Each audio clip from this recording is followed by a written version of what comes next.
Hai guys, balik lagi sama aku Marta India.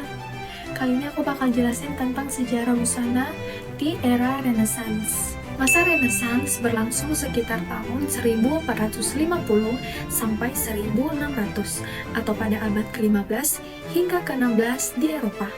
Renaissance berarti kelahiran kembali, yaitu masa bangkitnya seni, ilmu pengetahuan, dan budaya klasik Yunani Romawi. Perkembangan ekonomi dan perdagangan membuat masyarakat bangsawan mulai menunjukkan status sosial mereka melalui pakaian yang mewah dan detail.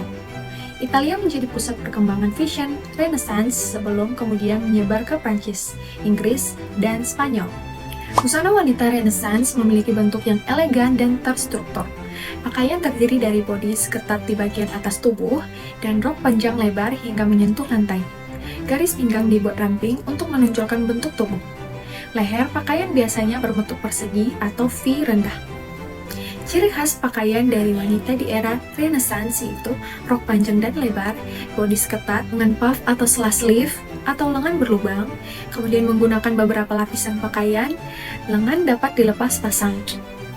Sedangkan pakaian pria di era Renaissance yaitu menampilkan bentuk tubuh yang kuat dengan bahu lebar. Busana utama pria yaitu double atau jaket ketat pendek, hose atau celana ketat, mantel atau jubah panjang, lengan besar menggembung, dan sepatu kulit. Pada abad ke-16, mode pria dipengaruhi gaya Spanyol yang lebih gelap, berat, dan mewah.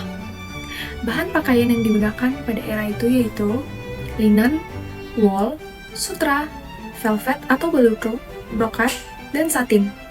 Kaum bangsawan menggunakan kain sutra, velvet, dan brokat berhias benang emas atau perak, sementara masyarakat biasa lebih sering memakai linen dan wool yang sederhana.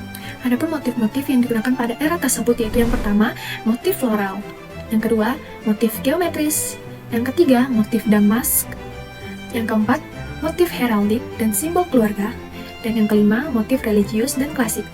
Aksesoris menjadi simbol status sosial pada masa Renaissance. Aksesoris wanita terdiri dari kalung mutiara, bros permata, hairnet berhias emas, veil atau kerudung tipis, kipas, dan sarung tangan. Sedangkan aksesoris pria yaitu topi baret, sabuk kulit, pedang dekoratif, cincin, dan rantai emas. Wanita Renaissance menyukai rambut panjang bergelombang atau dikepang. Rambut sering dihias pita, mutiara, atau hairnet. Dahi tinggi dianggap cantik, sehingga beberapa wanita mencukur bagian depan rambut mereka agar garis rambut terlihat lebih tinggi. Rambut pirang keemasan juga sangat populer pada era itu. Pria biasanya memiliki rambut pendek hingga sebahu dengan kumis atau janggut tipis. Warna pakaian Renaissance cenderung kaya dan mewah. Warna populer pada masa itu adalah yang pertama merah tua, biru, hijau, ungu, emas, dan hitam. Warna-warna tersebut melambangkan kekayaan dan kedudukan sosial tinggi karena perwarna kain mahal dan sulit diperoleh. Adapun standar kecantikan pada masa Renaissance yaitu menekankan tampilan lembut dan anggun. Wanita dianggap cantik apabila memiliki kulit putih pucat, pipi merah muda lembut, bibir merah alami, dahi tinggi, dan alis tipis. Wanita menggunakan bedak putih dan berwarna alami untuk pipi serta bibir. Kulit pucat dianggap menunjukkan bahwa seseorang berasal dari kalangan atas dan tidak bekerja di luar ruangan. Di sini saya menggunakan kaos polos putih dan rok putih, kemudian saya manfaatkan kardigan dan baju kemeja coklat saya. Kemudian ini saya lilitkan di bagian pinggang. Kemudian saya menggunakan aksesoris berupa korset, kalung mutiara, anting mutiara, dan belt emas. And this is the final looks.